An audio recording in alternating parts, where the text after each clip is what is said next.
नमस्कार दोस्तों, स्वागत है आपका स्मार्ट कैरियर कॉम्पिटिटिव क्लास में। ठीक है, तो जो हमारी साइंस की सीरीज चल रही थी वंदे भारत सीरीज, जिसमें हम जो है एसएससी, रेलवे, जितने भी कॉम्पिटिटिव एग्जाम्स होते हैं तो उसमें जो बायोलॉजी का जो पोर्शन आता है उसको हम कवर अप करवा रहे थे। तो आज उसी सीरीज का अगला लेक्चर है, लेक्चर नंबर 9। तो इसमें आज हम डिस्कस करेंगे एवोल्यूशन को, यानी कि विकास को यहाँ पे डिस्कस किया जाएगा। ठीक है, इस टॉपिक को पढ़ने से पहले हम जो है इस टॉपिक के थ्योरेटिकल पोर्शन को कवर करेंगे, यानी कि इसकी थ्योरी क्या है, इस चैप्टर के बारे में जो है जानकारी लेंगे। उसके बाद लास्ट में इस टॉपिक से रिलेटेड जो भी PYQs यानी कि previous year question SSC, railway या जो अदर्स कॉम्पिटिटिव एग्जाम्स होते हैं उनमें जो इस टॉपिक से PYQs पूछे गए हैं उनको हम लेक्चर में कवर करेंगे।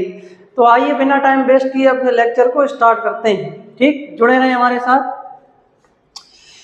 देखें,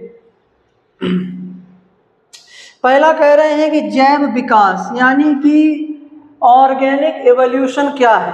ऑर्गेनिक एवोल्यूशन क्या है, तो इस स्लाइड को रीड करने से पहले हम अपनी तरफ से आपको कुछ बताना चाहेंगे। सभी बच्चे हमें ध्यान से सुने। देखो विकास क्या है, जैव विकास यानी कि ऑर्गेनिक एवोल्यूशन। विकास का अर्थ ये है, सामान्य शब्दों में हम समझें कि सरलतम संरचना वाले जीवों से उच्च श्रेणी के जटिलतम संरचना वाले जीवों का विकास। क्योंकि हम जानते हैं कि इस पृथ्वी पर जब जीवन का विकास हुआ तो सबसे पहले एक कोशिका का विकास हुआ, यानी कि एक कोशिका की उत्पत्ति हुई। कोशिका के रूप में जिस जीवन का विकास हुआ उस एक कोशिकीय जीव को हम कहते हैं जीवाणु। क्या कहते हैं?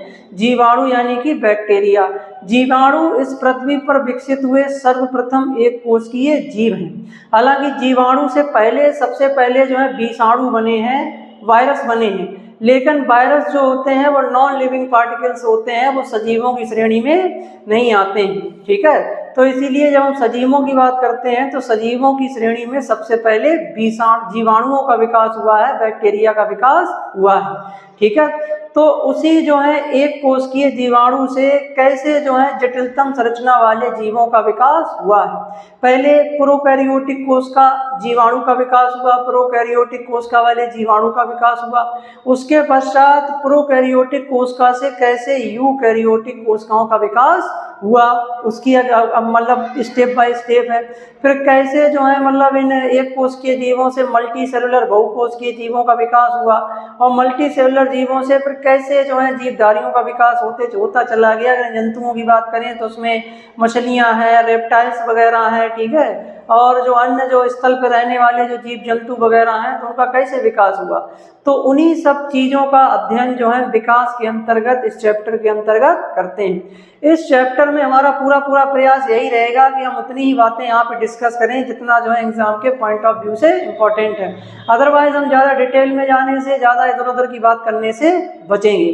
ठीक है, चलिए आइए फिर स्टार्ट करते हैं। देखें, देखो वह प्रक्रिया जिससे किसी आबादी में जो किसी विशिष्ट स्थान पर एक साथ वास करते हैं एक बहुत ही लंबे समय में बदलाव आते हैं, उसे हम जैव विकास यानी कि एवोल्यूशन कहते हैं। एवोल्यूशन आनुवांशिक स्तर पर होता है, यानी एवोल्यूशन वह है, एवोल्यूशन किस स्तर पर होता है? आनुवांशिक स्तर पर होता है। ठीक, यानी वह एवोल्यूशन वह है जिससे आए बदलाव पीढ़ी दर पीढ़ी विरासत में दिए जाते हैं। इवोल्यूशन का मतलब ये है कि इवोल्यूशन के अंतर्गत जो भी जीवधारी है, जो भी जननिक लक्षणों को अपने अंदर उपार्जित विकसित करेगा, जो भी उसके अंदर नए नए लक्षणों का विकास होगा, वो लक्षण जो है उसकी आगे वाली पीढ़ियों में ट्रांसफर कर दिए जाएंगे। तो जो वो लक्षण उसने विकसित किया है या जो भी लैंगिक जनन के दौरान उसमें जो विभिन्नताएं आई हैं, ऐसी विभिन्नताएं जो उसको उस वातावरण में रहने के लिए अनुकूल बना रही हैं, उसके सर्वाइवलिटी के चांस को बढ़ा रही हैं। ठीक है, तो वो जो विविधता अगर जननिक लेवल पर है, यानी कि वो विविधता अगर जर्म सेल्स में आ रही है तो वो पीढ़ी दर पीढ़ी जो है गैमेट्स के माध्यम से आगे चलती रहेगी। ठीक, यह आनुवांशिक और बदलाव का तात्पर्य यह है, मतलब यहाँ पर आनुवांशिक और बदलाव का तात्पर्य क्या है, तो इस बात को समझ पा रहे हो। आनुवांशिक का मतलब जो पीढ़ी दर पीढ़ी कोई भी कैरेक्टर हो वो चलता रहे माता पिता से यानी कि पेरेंट्स से उनकी संतानों में जाता रहे, ठीक है, वंशागत हो, हेरिटेबल हो। और बदलाव का मतलब चेंजेस, बदलाव का मतलब चेंजेस। अच्छा, चेंजेस होते क्यों हैं? तो चेंजेस देखो क्या है, हमारा जो वातावरण है, जीवधारी जिस भी इन्वायरमेंट में रहते हैं, जिस भी वातावरण में रहते हैं, वो वातावरण जो है समय अनुसार बदलता रहता है। तो जब वो वातावरण बदल रहा है तो जीवधारी को भी अगर उसी वातावरण में अपने आप को सर्वाइव करना है, उसी वातावरण में रहना है, तो उसे भी उस वातावरण के अनुसार अपने आप में कुछ चेंजेस लाने होंगे। इस बात को हम एक उदाहरण से समझते हैं कि उदाहरण से चीजें जल्दी समझ में आ जाती हैं। तो देखो जैसे क्या होता है, सर्दियां जब आती हैं, विंटर जब सीजन आता है, तो हम लोग जो है विंटर के हिसाब से ढल जाते हैं। मतलब विंटर जब आता है, जब सर्दी का मौसम आता है, तो विंटर के हिसाब से ढलते हैं, उसमें हम उसी हिसाब से कपड़े पहनते हैं, ठीक है। हमारा जो खान पान है वो भी बदल जाता है, हमारी जो लाइफ स्टाइल है, ठीक है, वो भी हम चेंज कर लेते हैं।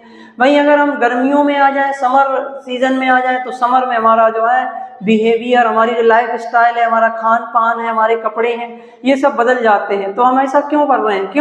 क्योंकि हमारा वातावरण चेंज हो रहा है, उसमें चेंजेस आ रहे हैं, उसमें परिवर्तन आ रहे हैं। तो अगर हमें अपने आप को उस वातावरण में रहना है, जीवित रहना है, सर्वाइव करना है, हमें उसमें कोई दिक्कत ना हो, हमारी जैविक क्रियाएं भली भांति चलती रहें, तो हमें जो है अपने आप में कुछ परिवर्तन लाने होंगे। हमें अपनी क्रियाओं में कुछ परिवर्तन लाने होंगे, हमें अपने आप को बदलना होगा, ठीक। तो उसी को कह रहे हैं वही परिवर्तन, उन्हीं परिवर्तनों की यहाँ पे बात की गई है। लेकिन यहाँ पर इवोल्यूशन के पॉइंट ऑफ व्यू से वही परिवर्तन, वही बदलाव इंपॉर्टेंट हैं जो जर्म सेल्स में होते हैं, जो जननिक स्तर पर होते हैं, ठीक है। जो हमारी कायिक कोशिकाओं में होते हैं, वो परिवर्तन आने वाली पीढ़ियों में वंशागत नहीं होते हैं। आई बात समझ में? देखें, बदलाव का तात्पर्य यह है कि यदि माँ की उंगली कट जाए तो इसका अर्थ यह नहीं है कि बच्चे की भी उंगली नहीं होगी। जैसे यहाँ पे बताया गया है कि जैसे कोई माँ है, उस माँ की अगर उंगली कट जाए बाई चांस, तो उस माँ ने किसी बच्चे को जन्म दिया, किसी संतान को जन्म दिया, तो ऐसा नहीं है कि जो संतान होगी उसकी उंगली नहीं हो, ऐसा नहीं होगा। क्यों? क्योंकि उंगली जो कटना है वो एक सोमैटिक कैरेक्टर है, उसकी कायिक कोशिकाओं का कैरेक्टर है। या उंगली कटी जो है वो उसका जो कैरेक्टर उसने उपार्जित किया है अपने जीवन काल के दौरान, वो उसके उस डीएनए में नहीं गया जो डीएनए उसने अपनी संतानों को ट्रांसफर किया। समझ पा रहे इस बात को? उस डीएनए में वो कैरेक्टर नहीं गया है, तो इसीलिए जो संतान होगी वो नॉर्मल होगी, उसमें नॉर्मल जो है उंगली होगी। डेवलपमेंट के दौरान उसके हाथों में 5 उंगलियों का विकास होगा, ठीक है। तो ये है इस स्लाइड का अर्थ, ठीक। चलें, अच्छा हम आगे बढ़ते हैं।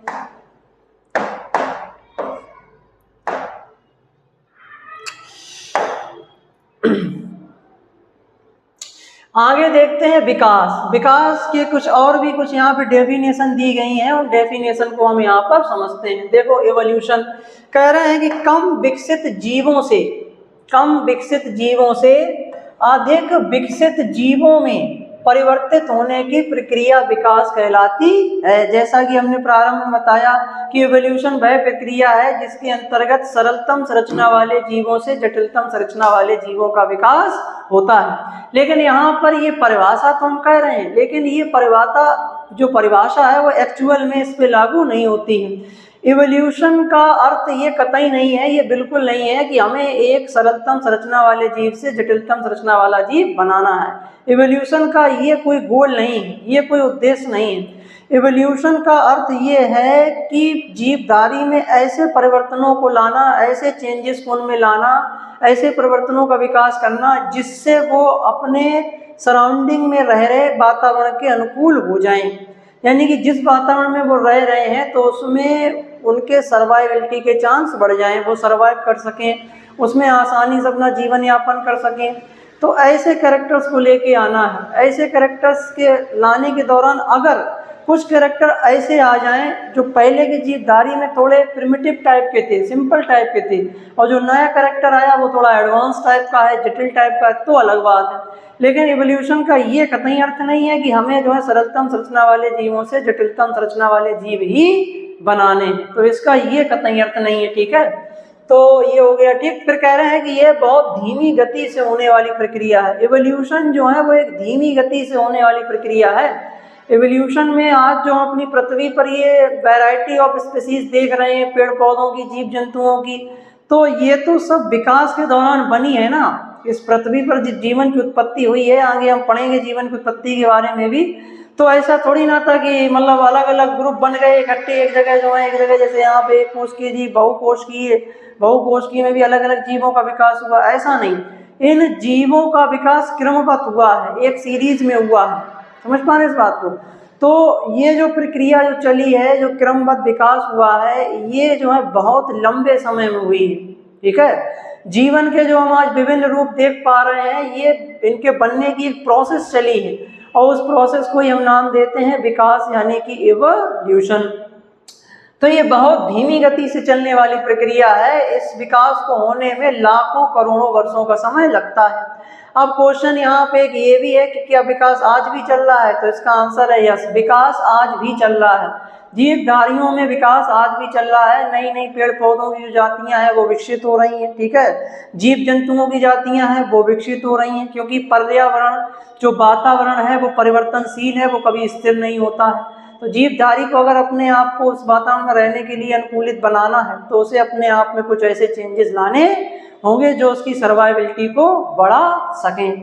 ठीक, तो ये बहुत धीमी गति से होने वाली प्रक्रिया, इस पॉइंट को हमने एक्सप्लेन किया। अगला पॉइंट देखें क्या कह रहे हैं। यह प्रक्रिया निरंतर चलती रहती है। निरंतर चलने मतलब ये है कि यह प्रक्रिया आज भी चल रही है, यानी नई नई पेड़ पौधों की जातियां, नई नई जंतुओं की जातियां आज भी हमारे सामने बन के आ रही हैं। ठीक है, अब एक जाति से दूसरी जाति कैसे बनती है, जैसे आपको उदाहरण दें, जैसे कोई भी एक डॉग ले लें, तो डॉग एक स्पीसीज है, उस डॉग में भी उसकी भी तो कई वैरायटी पाई जाती हैं। जैसे डॉग्स होते हैं उसमें कई तरह के डॉग होते हैं। एक ऐसा देखा होगा डॉग जो बिल्कुल छोटा टाइप का होता है, मतलब पिल्ला टाइप का, लेकिन होता सबसे विकसित, देखने में पिल्ला लगता है। लेकिन एक ऐसा होता है जो खूब बड़ा होता है, देखने में शेर जैसा लगता है, और बीच में कई उसके टाइप होते हैं। ठीक है, डॉग्स की कई प्रजातियां स्पीसीज हैं, तो वो हैं तो सब डॉग्स ही, तो उसमें कितनी विविधता है, वो सब एक ही प्रजाति के सदस्य हैं। तो ये सब कैसे बने? ये सब विकास के दौरान बने हैं, इवोल्यूशन के दौरान बने हैं। जो डॉग जिस इन्वायरमेंट में रहा,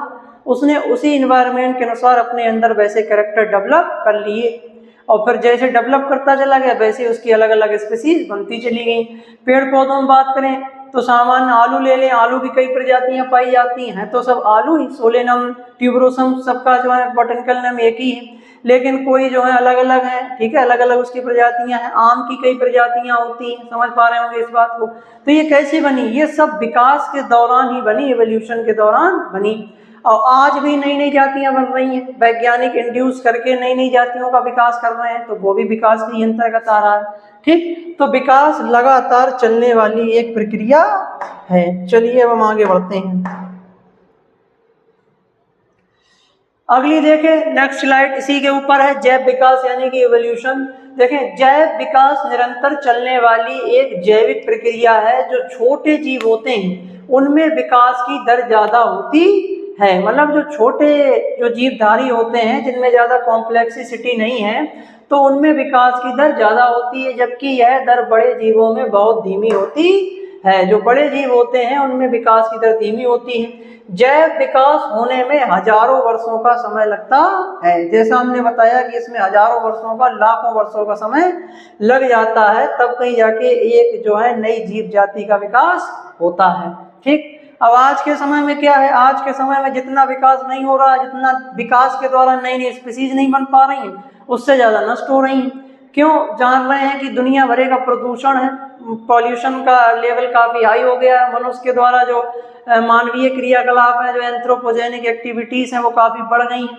तो बहुत से वन्य जीवों पर जो है संकटग्रस्त, इंडेंजर्ड हो गई हैं, उन पे जो है मतलब जो है विलुप्ति के मंडराने के जो है बादल उन पे मंडरा रहे हैं। तो ये सब क्यों हो रहा है? प्रजातियां बहुत सी विलुप्त हो रही हैं। ठीक है, आप लोगों ने पढ़ा होगा संकटग्रस्त जातियां होती, दुर्लभ जातियां होती, लाल आंकड़ों की पुस्तक। तो ये सब क्यों हो रहा है? क्यों? विकास के द्वारा जितनी जातियां बन नहीं पा रही उससे ज्यादा नष्ट हो रही हैं। ठीक है, यही पेड़ पौधों का हाल, वनों को तेजी से काटा जा रहा है, तो हालांकि वो खैर अलग बात है। ठीक है, चलो इसी पे आ जाते हैं। अब हम यहाँ पर पढ़ेंगे ब्रह्मांड व पृथ्वी की उत्पत्ति। विकास वाले चैप्टर में सबसे पहले हम जो है ब्रह्मांड या पृथ्वी की उत्पत्ति के बारे में भी पढ़ते हैं। तो यहाँ पर हमारा जो मेन टॉपिक यहाँ पर पहले रहेगा वो रहेगा पृथ्वी की उत्पत्ति, कि पृथ्वी कैसे बनी। ठीक है, देखें, ब्रह्मांड की उत्पत्ति लगभग 20,000 करोड़ यानी कि 200 बिलियन वर्ष पहले हुई थी। पृथ्वी की प्रारंभिक अवस्था में इसमें वायुमंडल नहीं था। ठीक, पृथ्वी जैसे जैसे ठंडी होती गई इसमें जल, जलवाष्प, मीथेन, कार्बन डाइऑक्साइड, ठीक, तथा अमोनिया का निर्माण हुआ। मीथेन है, कार्बन डाइऑक्साइड है, ठीक है, तो इनका सबका जो है अमोनिया का निर्माण हुआ। सूर्य की परावैंगनी किरणों ने पानी को तोड़कर H2 व O2 को अलग कर दिया। O2 ने अमोनिया व मीथेन के साथ मिलकर H2O, CO2 तथा दूसरी गैसें बनाई। ठीक, चलें अब अच्छा हमें सुने ध्यान से। तो वो पृथ्वी की जब उत्पत्ति की बात करते हैं तो ऐसा माना गया है, जो एक थ्योरी दी गई है बिग बैंग परिकल्पना, बिग बैंग हाइपोथेसिस। तो उस थ्योरी में ये बात कही गई है कि जितने भी हम अपने सौर मंडल में आज ग्रह देखते हैं, बुध, शुक्र, पृथ्वी, मंगल, ये सभी ग्रह सूर्य के ही भाग हैं, सूर्य के ही जो है टूटे हुए अंश हैं। सूर्य जो है अपने आप में जानते ही हैं, एक जो है आग का गोला है, एक जो है आकाशीय पिंड है, आकाशीय पिंड में उसको तारा कहते हैं। ठीक है, तो इसी तारे से टूट टूट कर इन ग्रहों का निर्माण हुआ है। ठीक, तो जितने भी ग्रह बने हैं ये सब हमारे जो है पृथ्वी के ही अंश हैं, वो उसके सूर्य के ही अंश हैं, सूर्य के ही भाग हैं। उन्हीं में एक हमारी पृथ्वी रही। ठीक, पृथ्वी पे ही जानते हैं कि पृथ्वी पर ही जीवन संभव है, क्योंकि पृथ्वी पर जल है और जल के साथ साथ यहाँ पर जो है ऑक्सीजन गैस मौजूद है। ठीक है, तो इसीलिए पृथ्वी पर ही जीवन संभव है। तो इस तरीके से पृथ्वी कैसे बनी उस पर ज़्यादा डिटेल जाने की जरूरत नहीं है, केवल ध्यान रखें बिग बैंग थ्योरी है उसके द्वारा जो है जो पृथ्वी सहित अन्य जो ग्रह हैं वो सूर्य का ही अंश है, सूर्य का ही भाग है, सूर्य से ही टूटकर ये बनी है। अब पृथ्वी जब बनी थी तो पृथ्वी कैसी थी, उसका टेम्परेचर काफ़ी हाई था। भाई सूर्य जब एक आग का गोला है तो सूर्य से जो टुकड़ा टूट के अलग होगा तो वो भी तो आग का ही गोला होगा। तो सूर्य से टूट के जो पृथ्वी अलग हुई तो प्रारंभ में पृथ्वी का जो टेम्परेचर था वो बहुत हाई था। तो कई करोड़ों वर्षों तक इसमें जो है किसी भी प्रकार के जीवन की कोई उत्पत्ति नहीं हुई, क्योंकि पहला स्टेप यही था कि पृथ्वी का टेम्परेचर घटे, और जब घटे तब उस पर थोड़ा जो है मतलब पानी बने, ठीक है, जल बने। अभी हम और आगे डिस्कस करेंगे। ठीक है, ओपेरियन हेल्डन का जो सिद्धांत है उन्होंने बताया है कि प्रारंभिक पृथ्वी का वायुमंडल कैसा था, तो उसको अभी और यहीं पे हम डिस्कस करेंगे। ठीक, तो पृथ्वी का टेम्परेचर काफ़ी हाई था, पृथ्वी एक आग का गोला थी, तो कई करोड़ों वर्षों में इसका टेम्परेचर धीरे धीरे घटा। ठीक, तो यहाँ पर पृथ्वी के बारे में बताया गया है कि पृथ्वी की प्रारंभिक अवस्था में इसमें कोई वायुमंडल नहीं था। पृथ्वी जैसे जैसे ठंडी होती गई, पृथ्वी जैसे जैसे ठंडी होती गई, ठंडी होने का मतलब पहले इसमें वाटर बना। ठीक, क्योंकि प्रारंभ में जो पृथ्वी का जो वायुमंडल था उसमें क्या था, उसमें हाइड्रोजन थी, ठीक है, और ऑक्सीजन तो बहुत कम मात्रा में थी। हाइड्रोजन थी बहुत कम मात्रा में, ऑक्सीजन, नाइट्रोजन और मतलब अन्य जो मतलब एलिमेंट्स थे, ठीक है, अपने एटॉमिक फॉर्म में ही वो मौजूद थे। बाद में जैसे जैसे टेम्परेचर घटता चला गया, समय आगे बीतता चला गया, वैसे वैसे इन एटम्स ने आपस में क्रिया करके क्या बनाए, यौगिक बनाए। जैसे हाइड्रोजन ने ऑक्सीजन के साथ क्रिया कर ली, H2O जल बन गया। ठीक, ऑक्सीजन ने कार्बन के साथ क्रिया कर ली, CO2 बन गई। ठीक है, हाइड्रोजन ने कार्बन के साथ क्रिया कर लिया, मीथेन बन गई। नाइट्रोजन ने हाइड्रोजन के साथ क्रिया कर ली, अमोनिया बन गई। तो इस तरीके से ये विविध प्रकार की गैसों का निर्माण हुआ। तो इन सब के निर्माण में सबसे मेजर जो कंपाउंड का बनना रहा वो रहा जल का बनना, जल के अणु का बनना, H2O का बनना। तो जल ऐसे ही बना, प्रारंभ में जल पृथ्वी पर नहीं था, पृथ्वी पे जल वैसे बना जब हाइड्रोजन और ऑक्सीजन के परमाणुओं ने आपस में क्रिया की, तब जाके जल बना। अब जब वो जल बन गया तो बनने के बाद वो पृथ्वी पर रुक नहीं पा रहा था। भाई जल बना, पृथ्वी का टेम्परेचर अभी भी काफ़ी हाई था, पृथ्वी पे जल बनने के बाद जल जैसी भूमि पर इकट्ठा हुआ, भूमि थी गर्म होने पर जो पानी था वो सब भाप के रूप में उड़ जाता था। और ऊपर जैसे ही पानी जाता, ऊपर का टेम्परेचर थोड़ा डाउन हुआ, नीचे के ज़्यादा रहता था। तो डाउन होने के ऊपर संघनन हो गया, बादलों का निर्माण हो गया, बादल बन गए, वर्षा हो गई, फिर पानी नीचे आ गया, फिर पानी पड़ा, भूमि थोड़ी ठंडी हुई, हालांकि इतनी ठंडी नहीं हुई, गर्म थी, गर्म होने पर फिर वही पानी धीरे धीरे उड़ गया।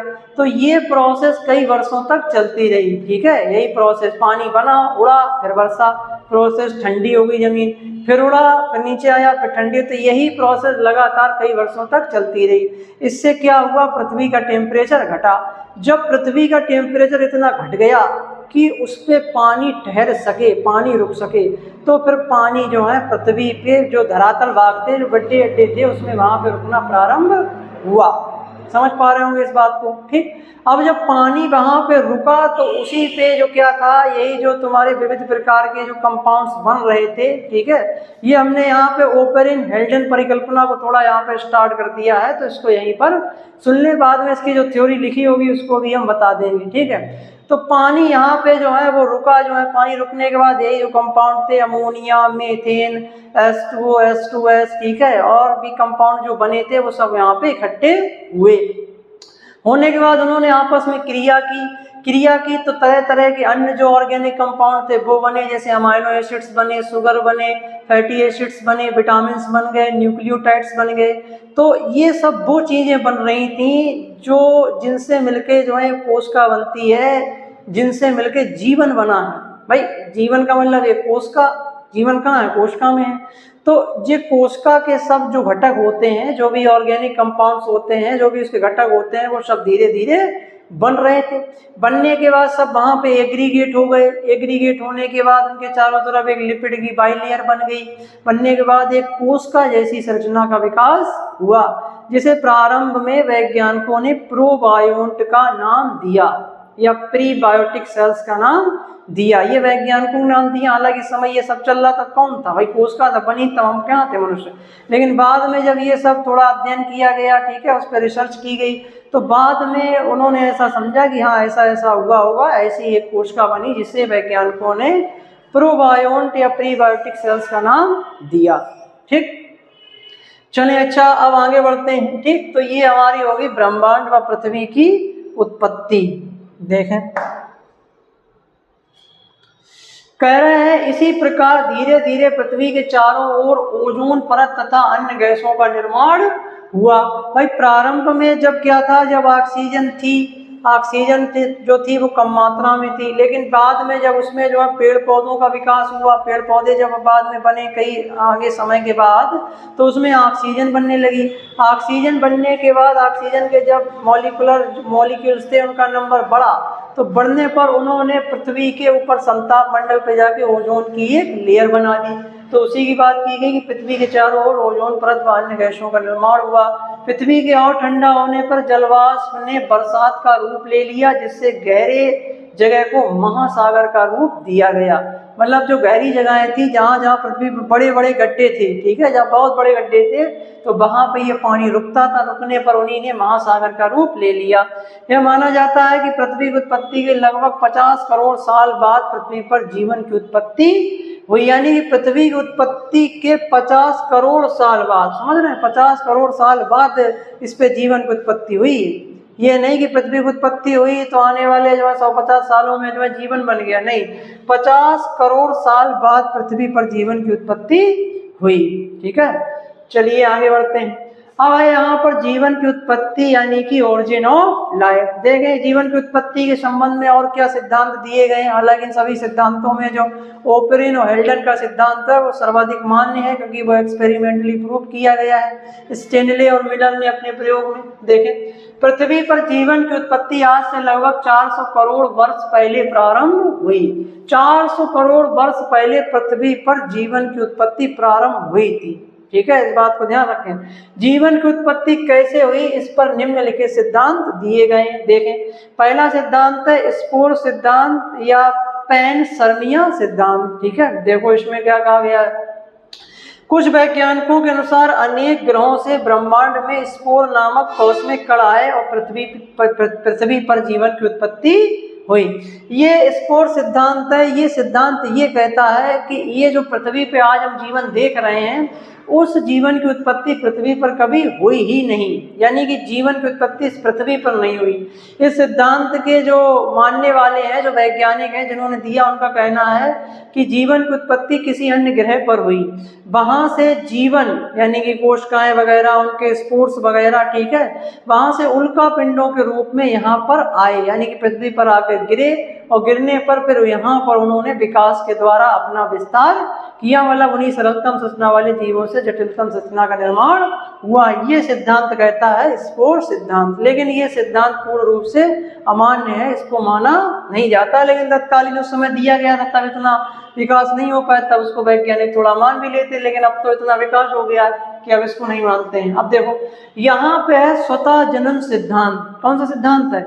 स्वतः जनन सिद्धांत। इस सिद्धांत को थोड़ा समझे। स्वतः जनन सिद्धांत हमसे क्या कहता है? ये सिद्धांत के बारे में क्वेश्चन पूछा गया है, ठीक है, जो प्रीवियस ईयर क्वेश्चन है उनसे क्वेश्चन बना है। देखें, स्वतः जनन सिद्धांत, इसको कहते हैं स्पॉन्टेनियस थ्योरी। स्पॉन्टेनियस थ्योरी, इस सिद्धांत में ये कहा गया है कि जीवन की उत्पत्ति इस पृथ्वी पर स्वतः होती है, यानी कि इस सिद्धांत के अनुसार जीवन की उत्पत्ति इस पृथ्वी पर स्वतः जो है अजीवित पदार्थों से या नॉन लिविंग मैटर से होती है। इसको कहा गया स्वतः जनन सिद्धांत। देखें, इसके अनुसार कुछ कपड़े को रोटी के टुकड़े से चूहे जैसे जानवर स्वतः उत्पन्न हो जाते हैं। जैसे एक वैज्ञानिक हुए थे बॉन हेलमोंट, इनको जो है प्रारंभिक वैज्ञानिक की संज्ञा दी गई, इनिशियल साइंटिस्ट, यानी इन्होंने, ये ऐसे व्यक्ति थे, इन्होंने कुछ मतलब रिसर्च करके, कुछ साइंटिफिक तरीके से कुछ प्रयोग करके अपनी बात जो है दुनिया के सामने रखनी प्रारंभ की। इससे पहले जो भी दार्शनिक थे वो कोई प्रयोग नहीं करते थे, ठीक ना, कुछ ना कुछ देखा, इधर उधर का सुना, देखा, अनुमान लगा के चीज़ों को बताते थे। लेकिन वॉन हेलमोंट एक ऐसे मतलब व्यक्ति थे जो प्रयोग करके जिन्होंने अपनी बात दुनिया के सामने रखी। हालांकि वो प्रयोग उनका सही नहीं हुआ। उन्होंने क्या कहा? उन्होंने कहा कि आप एक अपनी शर्ट ले लें, यानी जो कमीज हम पहनते हैं, इस कमीज को गीला कर लें पसीने से, स्पेशली ये गीली हो, और इस पर थोड़ा जो है गेहूं का चोकर लगा लें, ठीक है, गेहूं का आटा वगैरह, चोकर वगैरह इसमें थोड़ा लगा लें, इस पर थोड़ा लपेट दें, और लगाने के बाद इसको गीला करके आप जो है किस दिनों के लिए कहीं एक ऐसी जगह रख दें जहाँ पे आना जाना ना हो, नम जगह पर रख दें। तो इन्होंने कहा 21 दिनों पर रखने के बाद उससे चूहे उत्पन्न हो जाएंगे। क्या उत्पन्न हो जाए? चूहे। तो उन्होंने कहा कि ये देखो स्वतः जनन सिद्धांत है, जीवन की उत्पत्ति स्वतः हो जाती है। लेकिन क्या ऐसा होगा? सभी जानते हैं ऐसा कैसे पॉसिबल है भाई। वहाँ पे कैसे उत्पन्न हुए? वहाँ पे चूहे गए होंगे, उन्होंने अपने बच्चों को जन्म दिया होगा, तो वो ऐसी जगह देखते हैं जहाँ पे कोई आता जाता ना हो, तो वैसा ही इन्होंने किया जो है। तो उन्होंने कहा ये अपने ही आप उत्पन्न हुए, लेकिन ऐसा नहीं होता है। फिर कह रहे हैं मीठा या तरल खाद्य पदार्थ डालने से मक्खियाँ स्वतः उत्पन्न हो जाती हैं, परंतु यह संभव नहीं है। क्या ऐसा पॉसिबल है? कहीं पे भी हम मीठा या खाद्य तरल पदार्थ डाल दें और वहाँ से हम चले जाएं तो क्या वहाँ पर मक्खियाँ उत्पन्न हो गई? नहीं, वो तो कहीं से आ गई मक्खियाँ, ठीक है, ऐसा नहीं कि वहीं उत्पन्न हो गई। तो ये गलत है। फिर देखो, लुई पास्चर ने स्वतः जनन सिद्धांत को गलत साबित किया। लुई पास्चर एक ऐसे वैज्ञानिक थे, साइंटिस्ट थे, मतलब जो है जिन्होंने इस सिद्धांत को गलत साबित किया, ठीक है। उन्होंने कहा नहीं ऐसा कुछ नहीं होता, उसी समय गलत साबित कर दिया गया था। जीवन, उन्होंने साबित करते हुए कहा कि जीवन जीव उत्पत्ति अर्थात पूर्व में निर्मित जीव से ही नए जीवों की उत्पत्ति होती है। इन्होंने कहा कि नहीं, जीव ऐसे जो है नहीं उत्पन्न होता है कि कह दिया कि स्वतः उत्पन्न हो जाता है नॉन लिविंग मैटर से। इन्होंने कहा कि जीव की उत्पत्ति पहले से उपस्थित जीव से ही होती है। तो इन्होंने उस बात को तो गलत साबित कर दिया, लेकिन इन्होंने ये जो बात कही कि जीव की उत्पत्ति पहले से उपस्थित जीव से ही होती है, तो इससे ये थोड़ी ना प्रूव हुआ कि वो जीव कैसे उत्पन्न हुआ। भाई इन्होंने कहा जीव की उत्पत्ति पहले से उपस्थित जीव, तो पहले से उपस्थित जीव कहाँ से आया, इस पे डिस्कस चल रहा था। तो लेकिन इन्होंने भी इस सिद्धांत को साबित करने के लिए बात कही, केवल निर्मित जीव से ही नए जीवों की उत्पत्ति होती है का सिद्धांत प्रतिपादित किया और प्रयोग से सिद्ध किया। देखो इनका एक प्रयोग बहुत फेमस है, ये प्रयोग यहाँ पे बना हुआ है, इसको कहते हैं स्वान नेक एक्सपेरिमेंट्स। क्या कहते हैं? स्वान नेक एक्सपेरिमेंट। इसको ध्यान रखें, ये जो है परीक्षा में प्रीवियस ईयर क्वेश्चंस में पूछा गया है। Swan neck experiment that given by Louis Pasteur के द्वारा ये दिया गया है, ठीक। इसको नाम क्यों दिया गया? क्योंकि इसमें इन्होंने जो प्रयोग किया है, ये आप देख पा रहे हैं, तो इन्होंने एक ये जो ट्यूब जैसी संरचना ली है, तो उसमें इन्होंने इसकी जो ऊपर की जो ट्यूब थी उसको एक हंस की गर्दन जैसा मोड़ दिया। हंस की गर्दन भी ऐसी होती, काफी मुड़ी हुई होती है, वो पतली होती, तो वैसे ही मोड़ दिया, इसीलिए इसको नाम दिया गया स्वान नेक, हंस की गर्दन जैसा दिखने वाला। ठीक, तो इन्होंने देखो क्या किया, जैसे यहाँ पर इसमें इन्होंने एक द्रव यहाँ पे भर लिया। ठीक, और यहाँ पे द्रव को भरने के बाद इन्होंने इसमें क्या किया, इसमें इन्होंने कुछ शुगर उगर वगैरह डाल दी उसमें, मतलब ऐसा भर दिया ताकि जो है उसमें जीवधारी ग्रो अप कर पाए, ग्रो करें। और भरने के बाद उसको नीचे से गर्म कर दिया, बॉयल कर दिया, ताकि अगर उसमें पहले से कोई ऑर्गेनिज्म, कोई माइक्रो ऑर्गेनिज्म, कोई सूक्ष्म जीव मौजूद है तो वो मर जाए, यानी उसको मार दिया जाए। तो लिखा है the infusion was boiled for a long time to kill all microorganism present, जो पहले से उपस्थित जीवधारी थे वो यहाँ पर मर जाए। फिर air gets in through tube, मारने के बाद फिर यहाँ से एयर जाएगी, अगर पहले से मर गए हैं तो यहाँ से फिर एयर जाएगी।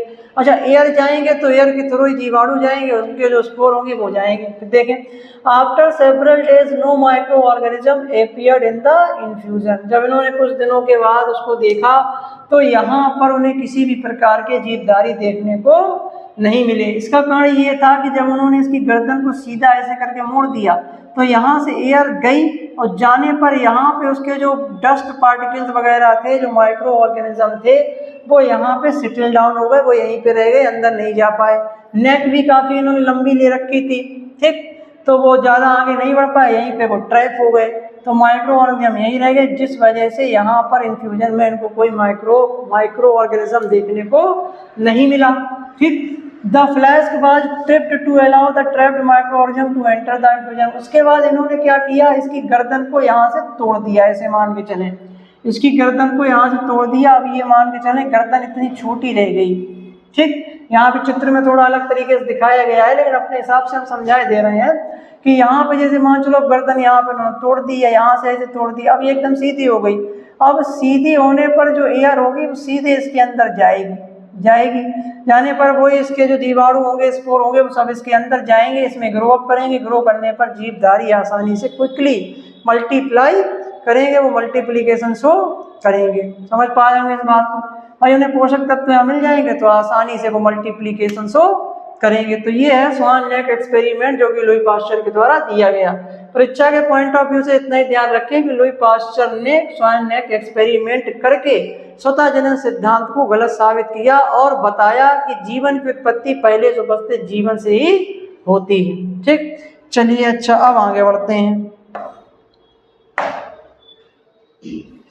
अगला सिद्धांत देखें। देखो जो इन्होंने किया वो सब यहाँ पे लिखा है, इसको जल्दी से रीड करते हैं। इन्होंने 2 फ्लास्क लिए जिनमें मृत ईस्ट रखा, एक फ्लास्क को खुला ही रहने दिया, जबकि दूसरे फ्लास्क की गर्दन को गर्म कर असाकार दिया, यानी उसको जो है मुड़ दिया, और इसे जीवाणु रहित करके आगे से बंद कर दिया।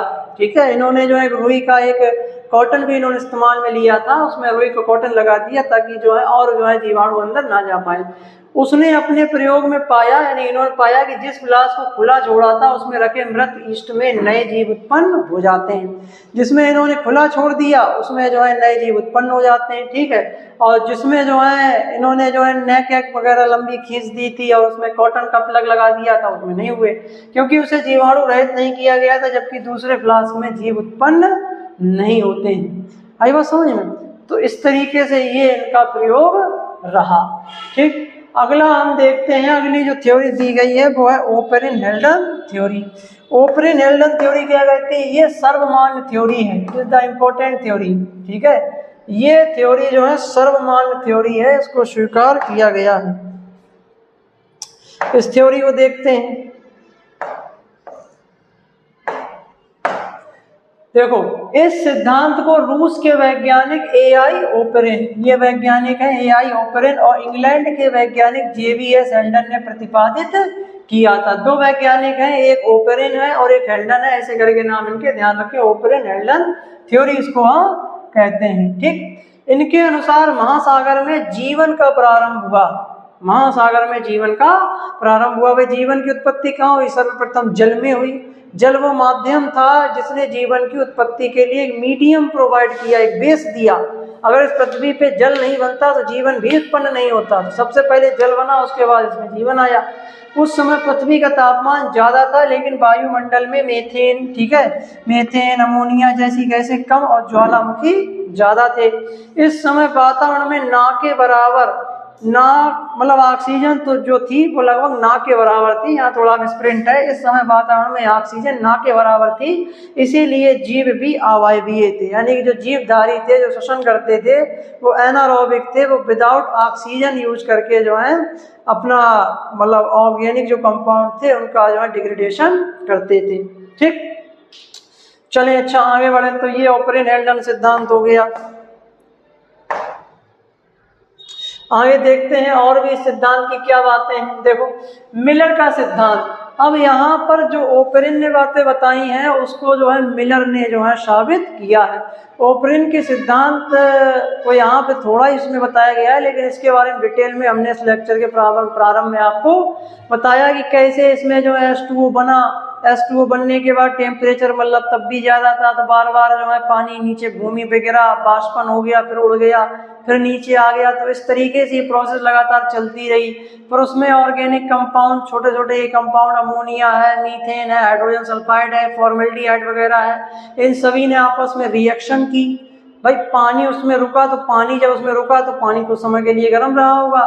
पानी रुका जो है, ऐसा पानी रहा कि पानी उबलता था, उनको जो है हाइड्रोथर्मल वेंट्स का नाम दिया गया। ठीक है, तो उनमें पानी उबलता था, फिर धीरे धीरे टेम्परेचर घटा तो पानी की उबलने की दर घटी, कल्पना कर पा रहे होंगे। ठीक है, अब उसमें कंपाउंड उसी में सब आके घुल गए। घुलने पर क्या होता है जानते ही कि रासायनिक अभिक्रियाएं जो होती हैं वो गर्म जल में ज़्यादा होती हैं। केमिस्ट्री में हम पढ़ते हैं, केमिस्ट्री में कोई रिएक्शन कराते हैं तो टेस्ट ट्यूब में माध्यम में जल लेते हैं, दो कंपाउंड घोलते हैं, नीचे से गर्म करते हैं। क्यों? ताकि रिएक्शन के होने की दर जो है बढ़ जाए, रिएक्शन जल्दी हो जाए।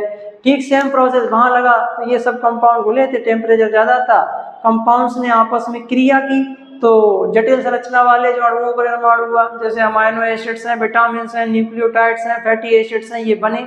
ये सब ऑर्गेनिक कंपाउंड्स कहे जाते हैं, जिनसे जो है कोशिका का निर्माण होता है, कोशिका इन्हीं से बनी होती है। ठीक, तो फिर इसी प्रकार क्या बनी, एक कोशिका बन गई जिसे हमने प्रोबायोन्ट का नाम दिया। आगे उसी में और चेंजेस आए, फर्दर चेंजेस आए। ठीक, तो उसमें जो है उसी से एक कोशिकीय जीवाणु कोशिका का विकास हुआ। अब वो कैसे हुआ ज़्यादा डिटेल में तो नहीं जा सकते, क्योंकि ये परीक्षा के पॉइंट ऑफ व्यू से ज़्यादा डिटेल में जाने की जरूरत नहीं।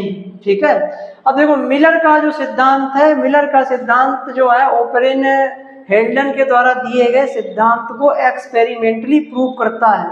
ओपरेन हेल्डन ने जो बातें बताई कि ऐसा ऐसा एनवायरनमेंट था, ऐसा ऐसा एनवायरनमेंट था, ऐसी ऐसी परिस्थितियां थी, तो ठीक वैसी ही परिस्थितियां मिलर ने एक्सपेरिमेंटली अपने लैब में बना ली। और बनाने के बाद उन्होंने देखा कि क्या ऐसा हुआ, तो उन्होंने देखा कि बिल्कुल ऐसा ही हुआ।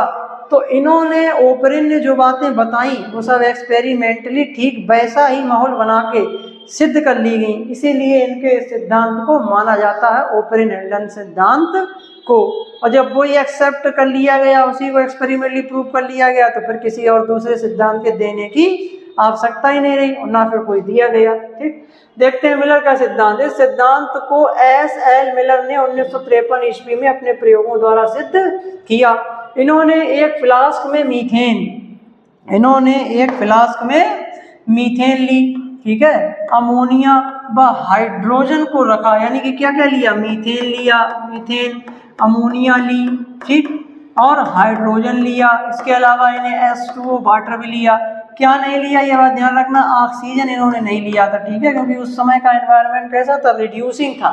ये रिड्यूसिंग का मतलब जिसमें ऑक्सीजन ना हो, या हो तो बहुत नाम मात्र की हो, हाइड्रोजन ज़्यादा हो।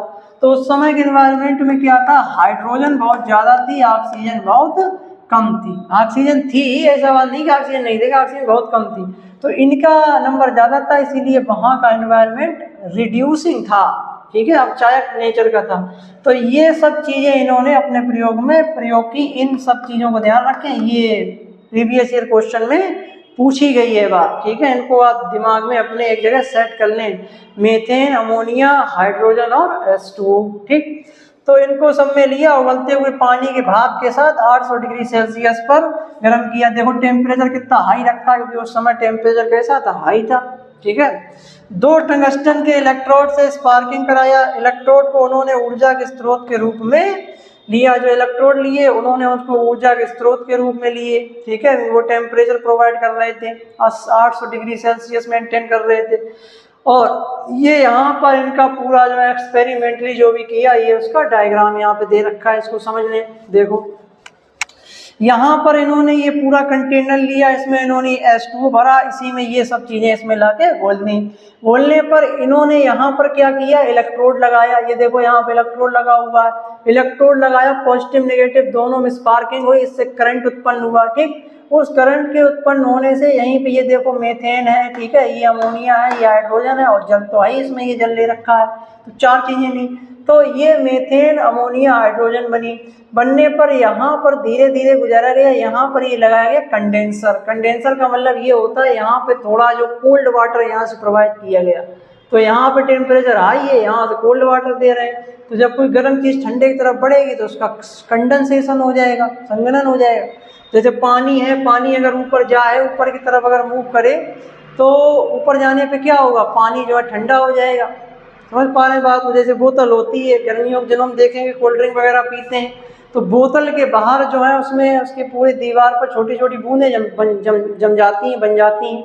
तो ऐसा क्यों होता है, क्या वो बूंदें बोतल के पानी से बाहर निकल के आ रही हैं, क्या बोतल में कुछ छिद्र हैं? तो ऐसा नहीं है। क्यों? क्योंकि बोतल के चारों तरफ सराउंडिंग में जो पानी है एनवायरनमेंट का, बस वही पानी ठंडे सरफेस पे आने पर उसका संघनन हो गया, यानी अपने गैस अवस्था से द्रव अवस्था में आ गई। तो ठीक वैसा ही यहाँ पे कंडेंसेशन हुआ, ठीक। कंडेंसेशन होने के बाद यहाँ पे जो ये सब बन रहे थे, ठीक है, यहाँ पे जो इनकी क्रिया हुई, हमने बताया यहाँ पे अमाइनो एसिड्स बने, न्यूक्लियोटाइड्स वगैरह बने, ठीक है। तो ये सब आके यहाँ पर इकट्ठे हो रहे थे। तो यहाँ पे देखो cooled water containing organic compound, इसमें ऑर्गेनिक कंपाउंड थे। ऑर्गेनिक कंपाउंड का मतलब यहाँ पे हम लिखे दे रहे हैं, आगे की स्लाइड्स में मिलेगा। जैसे यहाँ पे अमाइनो एसिड्स बने, अमाइनो एसिड्स प्रोटीन्स बनाते हैं, ठीक है। अमाइनो एसिड्स क्या बनाते हैं? प्रोटीन्स बनाते हैं, ठीक। इसके अलावा यहाँ पर विटामिन भी बने कुछ, ठीक, विटामिन बने। इसके अलावा यहाँ पे फैटी एसिड्स बने, फैटी एसिड्स बनाते हैं हमारी वसा, फैट। इसके अलावा न्यूक्लियोटाइड्स बने, न्यूक्लियोटाइड्स डीएनए और आरएनए के निर्माण की एक लकी इकाइयाँ हैं। तो ये सब हम लोगों में है, एक कोशिका इन्हीं से मिलकर बनी होती। तो इन सब चीज़ों ने आपस में क्रिया की, तो ये इनमें से कुछ चीज़ें हमें हमारे सामने बन के आई। फिर कह रहे हैं सैंपल फॉर केमिकल एनालिसिस। अब ये यहाँ पे जो बना उसका सैंपल इन्होंने ले लिया, यहाँ पे देखो, ठीक है, इसको यहाँ पे सैंपल के रूप में ले लिया, इसका इन्होंने केमिकल एनालिसिस किया, तो ये सब चीज़ें इन्हें देखने को मिली, ठीक। तो इस प्रकार जो है जो दिया गया ओपरेन वेल्डन के द्वारा सिद्धांत, वो एक्सपेरिमेंटली प्रूफ हुआ है, ठीक। चलिए आगे बढ़ते हैं, इन्होंने एक्सपेरिमेंटली प्रूव कर दिया है। अगला देखें, प्रयोग के 18 दिन बाद, यानी कि ये जब इन्होंने सब प्रयोग किया, इसी का आगे इसकी थ्योरी देखें। प्रयोग के 18 दिन बाद फ्लास्क में जो द्रव पाया गया, उसके विश्लेषण करने पर उसमें देखो क्या क्या मिला, ग्लाइसिन, अमाइनो एसिड है, एलेनिन, एस्पार्टिक अम्ल और सरल एमिनो अम्ल पाए गए। इसके अलावा इसमें फार्मिक अम्ल, एसिटिक अम्ल, ऑक्जेलिक अम्ल आदि कार्बनिक अम्ल पाए गए, और साथ ही इसमें शर्कराएं शुगर वगैरह, नाइट्रोजनस क्षार यानी कि भाई न्यूक्लियोटाइड्स, ठीक है, वर्णक भी पाए गए, ठीक है, एंथोसाइन वगैरह वो भी इसमें बने। तो ये सब चीज़ें जो है 18 दिन तक जब उस द्रव में ये रखे रहे, टेम्परेचर थोड़ा पहले इन्होंने हाई रखा फिर लो किया, तो ये सब चीज़ें जो है बन के आई। ये सब उन्हीं चीज चारों से बनी, इस बात को ध्यान रखें, मीथेन, अमोनिया, ठीक है, H2 और H2O, ये चारों ने क्रिया करके ये सब इतनी चीजें बना दी, ठीक है। इस प्रयोग में यह माना गया कि ब्रह्मांड में कहीं ना कहीं ऐसी अपक्रियाएं हुई जिससे अकार्बनिक यानी कि सरल संरचना वाले कार्बनिक तथा अकार्बनिक यौगिकों से जटिल संरचना वाले कार्बनिक यौगिकों का निर्माण हुआ, और कार्बनिक अणुओं से ही जीवन का प्रारंभ हुआ। भाई यही कार्बनिक जो अणु है, इन्हीं से तो जीवन बनता है। कोशिका जो बनेगी वो इन्हीं से तो बनेगी, तो सबसे पहले ये बने तब तो ये कोशिका बना पाएंगे। तो इस तरीके से जीवन की उत्पत्ति हुई। चलें अच्छा आगे देखते हैं। अगला जो हमारा टॉपिक है वो है जैव विकास के प्रमाण। यहाँ पर हम ये जानेंगे कि जैव विकास हुआ है, ऑर्गेनिक एवोल्यूशन हुआ है, इसके पीछे क्या क्या जो है प्रमाण दिए गए, उन प्रमाणों के बारे में यहाँ पर हम डिस्कस करेंगे। इस टॉपिक से कई सारे क्वेश्चन जो है परीक्षा में पूछे गए हैं। देखें, यह एक अत्यधिक मंद प्रक्रिया है। जैव विकास के बारे में बता रहे हैं भाई, इसे प्रकृति में देखना असंभव है, प्रकृति में आप इसे देख नहीं सकते हैं क्योंकि यह अत्यधिक मंद गति से होने वाली प्रक्रिया है, इसको पूरा होने में लाखों वर्षों का समय लगता है। आज भी जैव विकास जारी है, हमने कहा जैव विकास आज भी हो रहा है। जैव विकास की पुष्टि निम्न प्रमाणों द्वारा कर सकते हैं। पहला कौन कौन से प्रमाण है जिससे हम कह सकते हैं कि जैव विकास हुआ है, तो क्या क्या प्रमाण है देखें। पहला है तुलनात्मक आकार की एवं शारीरिक संरचना से प्रमाण। देखेंगे इस पॉइंट से कैसे हमें क्या क्या हमें शारीरिक संरचनाएं मिली हैं, ठीक है, कैसे हम जो है तुलना करके हम पता करेंगे आगे स्लाइड्स में कि कैसे विकास हुआ है। अब शेषी अंगों से प्रमाण, यहाँ पे हम वेस्टिजियल ऑर्गन्स के बारे में जानेंगे, ठीक है। संयोजी कणियों से प्रमाण, ठीक है, कनेक्टिंग लिंक्स हैं। जीवाश्मों से प्रमाण जो कि फॉसिल्स हैं, फॉसिल से हमें प्रमाण मिलते हैं। आनुवांशिकी से प्रमाण। तो इन्हीं सभी पॉइंट को हम आगे की स्लाइड्स में डिस्कस करेंगे और प्रमाण लेंगे कि कैसे जैव विकास जो है हुआ है, उसका हमारे सामने उसका क्या मतलब जो है प्रमाण है, ठीक। देखें, पहला है तुलनात्मक आकार की, तुलनात्मक आकार की एवं शरीर संरचना से प्रमाण। देखें, कह रहे हैं पहले हम इसमें पढ़ेंगे समजात अंग और फिर हम इसी स्लाइड्स में आगे पढ़ेंगे एनालॉगस ऑर्गन। समजात अंग देख लें पहले, इसमें हम पहले क्या पढ़ेंगे, समजात अंग के बारे में पढ़ेंगे, इससे भी क्वेश्चन पूछे गए, और समवर्ती अंगों के बारे में यानी कि एनालॉगस ऑर्गन्स के बारे में जानेंगे। देखो यहाँ पे हम पहले पढ़ेंगे समजात अंग। देखो समजात अंग क्या होते हैं पहले हमें सुन लें, उसके बाद स्लाइड्स में आते हैं। समजात अंग क्या होते हैं? समजात अंग को इंग्लिश में होमोलॉगस ऑर्गन कहते हैं। क्या कहते हैं? Homologous organ. पहले तो ये समझ लें, समजात अंग को इंग्लिश में कहते हैं होमोलॉगस ऑर्गन, ठीक है, ये बात ध्यान रखें। देखो समजात अंग क्या होते हैं? समजात अंगों की विशेषता ये होती है कि इनकी उत्पत्ति एवं इनकी जो आंतरिक संरचना होगी, जो इंटरनल इनकी स्ट्रक्चर होगी वो होगी एक जैसी, समान। कैसी होगी? समान। और दूसरा पॉइंट यहाँ पर हम लिखेंगे कि इनकी जो बाहरी संरचना होगी, मतलब बाहर से देखेंगे तो बाहरी संरचना एवं इनके कार्य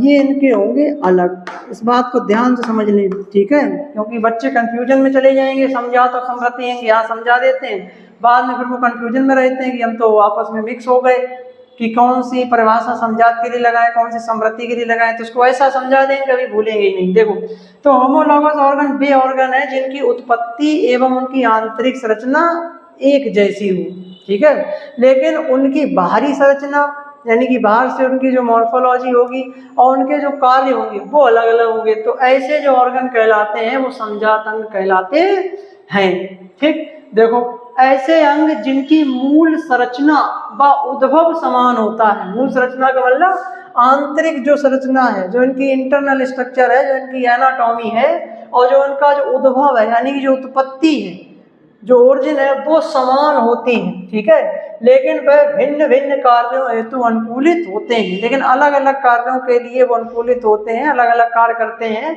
तो उन्हें हम समजात अंग कहते हैं। है बात समझ में? उन्हें हम क्या कहेंगे? समजात अंग कहेंगे। जैसे पक्षी का पंख, घोड़े का अग्रपाद, मेढक एवं मनुष्य के अग्रपाद, सील का फ्लीपर। देखो यहाँ पर उदाहरण से समझेंगे। यहाँ पे देखो पक्षी के पंख की बात करें, घोड़े के अग्रपाद की बात करें, मेढक एवं मनुष्य के अग्रपाद की बात करें, या सील के फ्लीपर की बात करें, इन सभी के अंग यानी पंख, अग्रपाद, मेढक के, घोड़े के, ठीक है, सील का फ्लीपर, इन सभी की मूल संरचना यानी कि इनकी जो आंतरिक संरचना होती है और इनकी जो उत्पत्ति होती है वो लगभग सबकी एक जैसी है। थोड़ा बहुत इधर उधर वैरी कर सकता है, लेकिन इनकी जो उत्पत्ति होगी, इनकी जो आंतरिक संरचना होगी वो लगभग सबकी एक जैसी होगी। लेकिन बाहर से देखने पर, ठीक है, इनकी संरचना थोड़ी डिफर कर सकती है और इनके कार्य भी अलग अलग होंगे, अलग अलग कार्यों को करने के लिए अनुकूलित होंगे। कार्य अलग अलग होंगे क्यों? क्योंकि पक्षी के जो पंख होंगे वो उड़ने का काम करेंगे, तो पक्षी के जो पंख है वो उड़ने का काम कर रहे हैं, अग्रपाद है। ठीक है, कोई भी जीवधारी होता है जैसे उसके चार अगर तुम्हारे जो फोर लिम्ब है तो आगे वाले कहलाते हैं फोर लिम्ब, पीछे वाले कहलाते हैं हिंड लिम्ब। जैसे हमारे दोनों हाथ फोर लिम्ब, हमारी टांगे हिंड लिम्ब है, तो वैसे ही पंछी में भी जो है पंख जो आगे के हैं वो हैं फोर लिम्ब, तो उनका काम है, उनका नाम है पंख और उनका काम है उड़ना। घोड़े के जो अग्रपाद हैं, भाई हम लोगों में जो हमारे हाथ हैं घोड़े के वो पैर हैं, तो हमारे हाथों का काम क्या है? चीजों को पकड़ना, होल्ड करना, लेकिन उनका काम है उसमें भागना, दौड़ना, तो उसका वो कार्य अलग हो गया। लेकिन उत्पत्ति संरचना अंदर से लगभग एक जैसी है। मेढक व मनुष्य के अग्रपाद, ठीक है, मेढक व मनुष्य के अग्रपाद, मेढक जैसे पकड़ता चीजों होल्ड करता उसी चलता भी है, और हमारे जो अग्रपाद हैं, ठीक है, उससे हम चलते हैं। सील का फ्लीपर, सील मतलब एक जलीय जीव है जो कि पानी में रहती है, तो उसके जो आगे के जो चंपू होते हैं उसकी सहायता से वो तैरती हैं। ठीक है, तो सभी के क्या है? कार्य अलग अलग है, कार्य अलग अलग है, संरचना भी बाहर से देखने पर अलग अलग है, लेकिन उत्पत्ति और आंतरिक संरचना लगभग एक जैसी है। देखें, कीटों के मुखांग भी समजातता को व्यक्त करते हैं। कॉकरोच के मुखांग जो होते हैं वो काटने एवं चबाने के लिए अनुकूलित होते हैं। मच्छरों के मुखांग जो होते हैं वो त्वचा के बैरियर को भेदने के लिए और उससे ब्लड को सकिंग करने के लिए, चूसने के लिए होते हैं। मक्खी के जो मुखांग होते हैं वो स्पंजी टाइप के होते हैं, थोड़ा स्पंजी टाइप के होते हैं, जिसमें मक्खी बैठ जाए तो आसानी से चिपकी रहे, ठीक है, तो वो स्पंजी टाइप के होते हैं। लेकिन सभी की वही बात, कार्य अलग अलग हो गए। अब यहाँ पे डायग्राम से समझ लेते हैं। देखो लिखा होमोलॉगस ऑर्गन, ठीक, homologous organs are those organ which are similar in structure and origin but differ in their function. तो अपने फंक्शन में ये अलग हैं, ठीक है। अब यहाँ देखो संरचना बनी हुई है, ये जो है फ्लीपर ऑफ सील, इनके स्विमिंग के लिए है। Wing of birds for flying, patagium of bat for flying, ठीक है, चमगादड़ के उड़ने वाले, ठीक है, उसको पेटेंजियम कहते हैं, जिसकी सहायता से उड़ता है। For limb of horse for running, human arm for grasping, मतलब उसको पकड़ने के लिए, चीजों को होल्ड करने के लिए, जैसे हम इसको पकड़े हुए हैं तो हमारा ये पकड़ने में काम आ रहा है, ठीक। इनकी सबकी आंतरिक संरचना एक जैसी है। कैसे? देखो, इनमें हड्डियां सब में वही है। देखो क्या, ह्यूमरस है, रेडियस अल्ला है, कॉर्पल्स है, मेटाकॉर्पल्स है, फेलेंजिस है, तो ये सभी में है, ये सभी संरचनाएं सभी में। जैसे देखो ये ह्यूमरस है, ह्यूमरस की पीली वाली संरचना देखें, लगभग सभी में मौजूद है, और लगभग जो है संरचना भी लगभग एक जैसी है। रेडियस वाला ये लाल वाली, और ये देखो हल्की ब्लू कलर की दे रखी, तो ये देखो इनमें सब में मौजूद है संरचना में लगभग एक जैसी है। कॉर्पल्स हैं, कॉर्पल्स बनी हुई है, ठीक, मेटाकॉर्पल्स, फेलेंजियस, तो कहने मतलब सबकी आंतरिक संरचना लगभग एक जैसी है, ओरिजिन एक जैसी है। तो इन अंगों को हम कहते हैं समजात अंग, ठीक। अभी इसके बारे में एक बात और हम और बताएंगे, इसको स्क्रीनशॉट ले लें, उसके बाद आगे बढ़ें। समझ में आ रही चीजें, ठीक। देखें, अगला हम देखते हैं, अगली हम आगे बढ़ते हैं, अगली जो स्लाइड है उसमें पढ़ेंगे समव्रती अंग। समव्रती अंगों को हम इंग्लिश में कहते हैं एनालॉगस ऑर्गन। क्या कहेंगे? एनालॉगस, ठीक है, एनालॉगस ऑर्गन्स, और एनालॉगस ऑर्गन्स इनको कहेंगे, ठीक। इनकी क्या विशेषता? इनकी विशेषता जस्ट आप उल्टा करते हैं, अपोजिट करते हैं, ठीक है। यानी कि इनकी जो उत्पत्ति होगी, इनकी उत्पत्ति एवं जो मूल संरचना होगी, ठीक है, या जो आंतरिक संरचना होगी वो होगी अलग अलग, मूल संरचना होगी अलग अलग या भिन्न भिन्न होगी, ठीक है, अलग अलग होगी। लेकिन इनका जो कार्य होगा, इनका जो कार्य होगा एवं जो बाहरी संरचना होगी वो लगभग एक जैसी होगी, ठीक है, बाहरी संरचना एक जैसी ही होगी, एक जैसी, इस बात को ध्यान रखें। होमोलॉगस ऑर्गन तो सही से समझने, बस उसी का अपोजिट कर देना है समवर्ती अंगों में, यानी कि एनालॉगस ऑर्गन्स में। देखें, ऐसे अंग जो समान कार्यों के संपादन के कारण समान दिखाई देते हैं, यानी कि एक जैसे कार्यों को करते हैं तो इसलिए समान दिखाई देते हैं, लेकिन रचना व उत्पत्ति में भिन्न हो, समवर्ती अंग कहलाते हैं, ठीक है। रचना में और उनकी जो उत्पत्ति है वो अलग अलग हुई है, तो इसीलिए वो अलग अलग दिखाई देते हैं। जैसे पक्षियों एवं कीटों के पंख, व्हेल के चंपू और सील के फ्लीपर, व्हेल के चंपू और सील के फ्लीपर, इस बात को ध्यान रखें। तो इन सभी के क्या है, पक्षियों एवं कीटों के पंखों की बात करें, पक्षियों के जो पंख हैं, कीटों के जो पंख हैं, इनका काम सेम है, उड़ना, लेकिन पक्षी वर्ग अलग है, कीट वर्ग अलग है। इनकी जो उत्पत्ति हुई होगी एम्ब्रियो के जिस रीजन से अलग अलग से हुई होगी, इनकी आंतरिक संरचना भी अलग होगी, लेकिन ये कार्य सेम कर रहे हैं, कार्य ये सेम कर रहे हैं। इसको उदाहरण से भी समझते हैं। जैसे एक है शार्क, मछली जानते हैं, और एक होती है व्हेल। अच्छा, व्हेल जो होती है वो एक स्तनधारी जंतु है, एक स्तनधारी प्राणी है, हालांकि वो जल में पाया जाता है। और जो शार्क है वो वास्तव में मछली है, मत्स्य वर्ग में आती है। तो दोनों अलग अलग वर्ग से बिलोंग करते हैं, ठीक। लेकिन होता क्या है कि दोनों ही जल में पाए जाते हैं।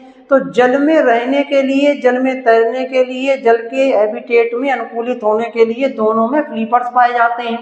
तो उन फ्लीपर्स की जो बाहरी सूचना होती है वो लगभग एक जैसी होती है और दोनों के काम भी सेम है, दोनों को तैरने में मदद करते हैं। लेकिन इनकी उत्पत्ति और इनकी आंतरिक सूचना दोनों में अलग अलग होगी। क्यों? क्योंकि दोनों अलग अलग वर्ग से बिलोंग करते हैं। भाई वो स्तनधारी है, स्तनधारियों में उन फ्लीपर्स का उनका विकास अलग तरीके से हुआ होगा, एम्ब्रियो की अलग रीजन से हुआ होगा, उनकी संरचना अलग होगी आंतरिक, और मछलियों में उनमें अलग होगी। समझ पा रहे होंगे इस बात को।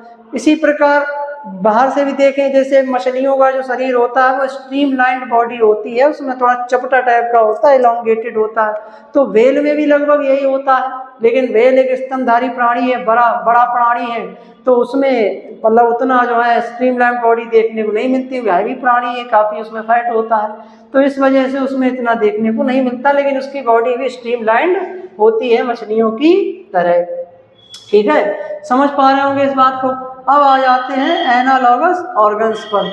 एनालॉगस ऑर्गन्स पर आ जाते हैं। Analogous organs are organs which are similar in their function, यानी कि अपने कार्यों में एक समान हो, but differ in their structure and origin. उल्टा करते हैं आप, ठीक है। जैसे बैट के विंग, बोन सोन in same colour in homologous, तो बैट के जो विंग होते हैं, ठीक है, ये उड़ने में मदद करते हैं, ठीक है। उसी प्रकार बर्ड के विंग देखिए, ये भी उड़ने में मदद करते हैं।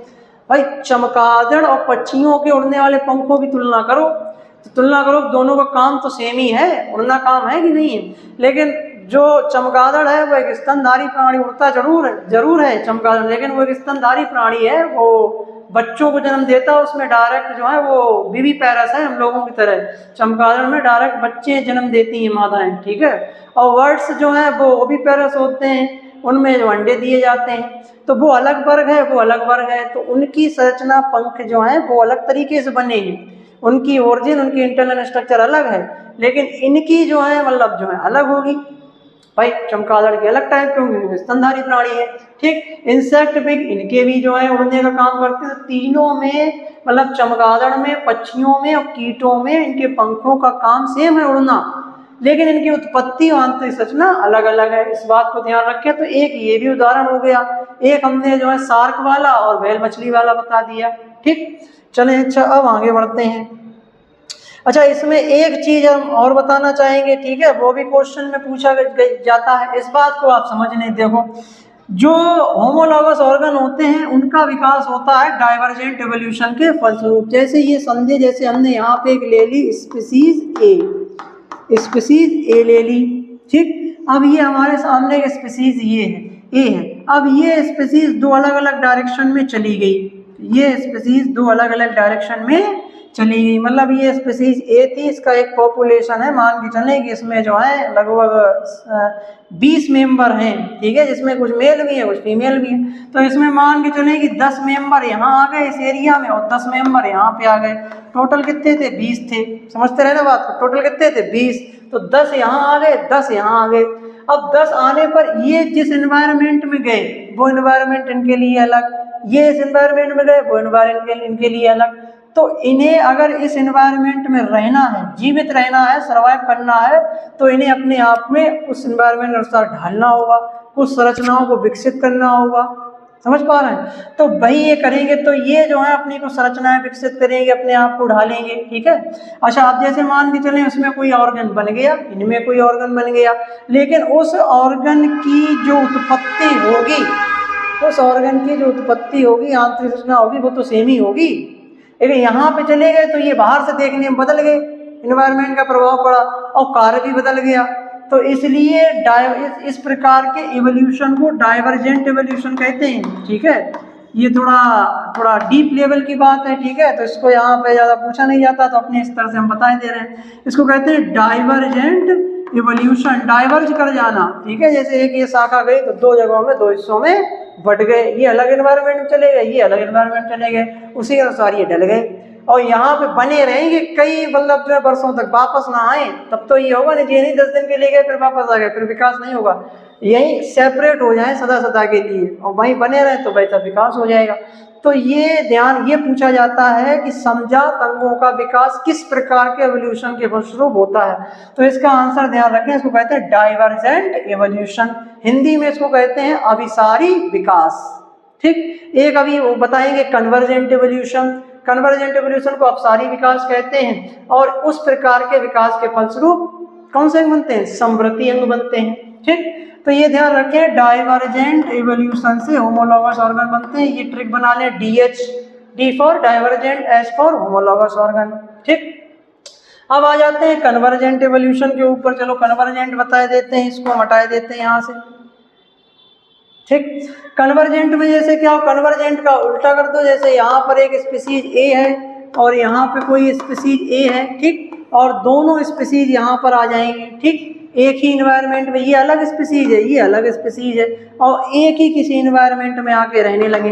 ठीक, तो जैसे मान के चलो यहाँ पे हमने ले लिया, ये व्हेल ले लें, इसको उदाहरण से समझा देते हैं और अच्छा रहेगा। व्हेल, और यहाँ पे ले लें शार्क मछली। ठीक, व्हेल एक स्तनधारी प्राणी है। कैसा प्राणी है, स्तनधारी, और ये मत्स्य वर्ग में आती है, मछली वर्ग है। ठीक, अब दोनों पानी में आ गए, जल में आ गए। कहाँ गए, जल में आ गए।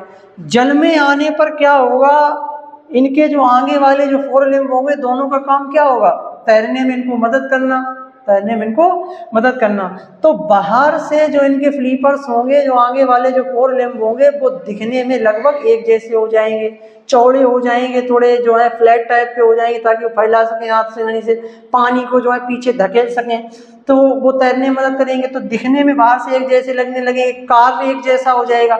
लेकिन इनके जो फोर लिम्ब होंगे वो अलग टाइप के होंगे, मतलब उनकी ओरिजिन अलग तरीके से रही होगी, उनकी आंतरिक संरचना अलग तरीके से रही होगी, समझ पा रहे, और इनकी आंतरिक संरचना अलग तरीके से रही होगी।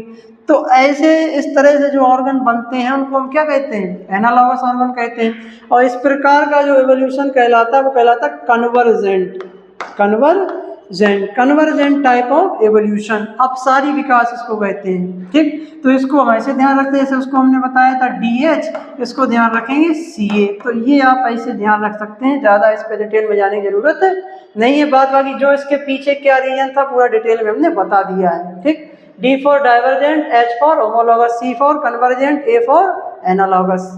ठीक, तो ये ध्यान रखें। चलिए अच्छा आगे बढ़ते हैं। तो ये हो गए समजात और समवर्ती अंग, बहुत सरल है, बस चीज़ों को थोड़ा समझने का प्रयास करेंगे तो चीज़ें समझ में आ जाएंगी और मतलब उसको भूलेंगे भी नहीं।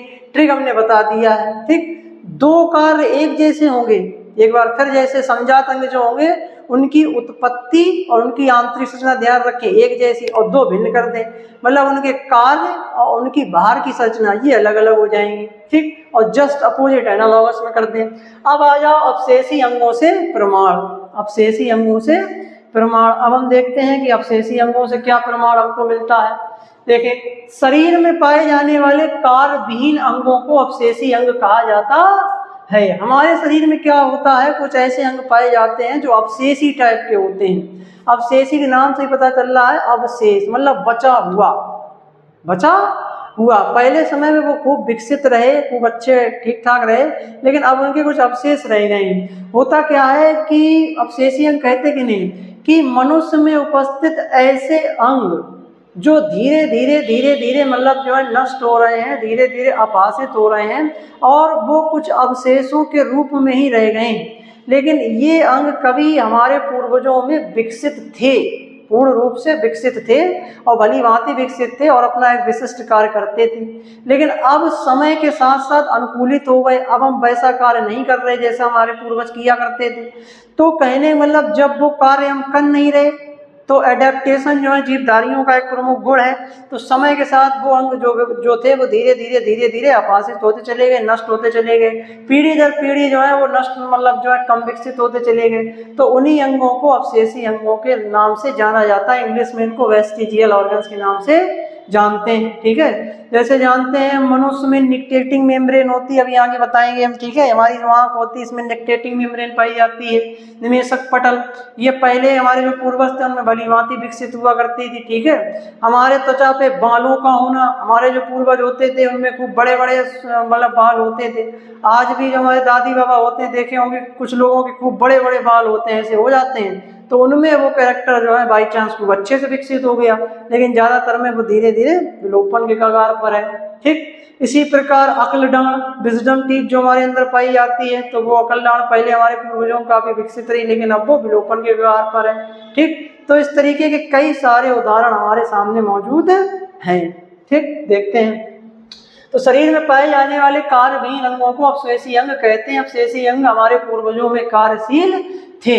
मनुष्य में 180 अवशेषी अंग पाए जाते हैं, लगभग 100 से ऊपर जो है अवशेषी अंग पाए जाते हैं, लेकिन इतना जानने की जरूरत नहीं है। कुछ ही अवशेषी अंग मेन है जो परीक्षा में पूछे जाते हैं। ठीक, कुछ अवशेषी अंग निम्नलिखित हैं, जैसे पहला है क्रमी रूप परिशोषिका, इसको कहते हैं वर्मीफॉर्म अपेंडिक्स। जो हमारी बड़ी आंत होती है, बड़ी आंत अभी चित्र दिखाएंगे तो उसमें एक नली जैसी रचना निकली रहती है ट्यूब लाइक, उसको कहते हैं वर्मीफॉर्म अपेंडिक्स। शाकाहारी स्तनधारियों में सेलुलोज के पाचन के लिए अंधनाल पाई जाती है। क्या पाई जाती है? अंधनाल, इसको कहते हैं वर्मीफॉर्म अपेंडिक्स। सेलुलोज के पाचन के लिए, पहले हम जानते हैं हमारे जो पूर्वज थे जंगलों में रहा करते थे तो घास फूस वगैरह फल वगैरह खाते थे। भाई अग्नि का जब आविष्कार नहीं हुआ था तो ऐसे ही कच्चा खाना पड़ता था, जब अग्नि का आविष्कार हुआ तो पका के खाने लगे।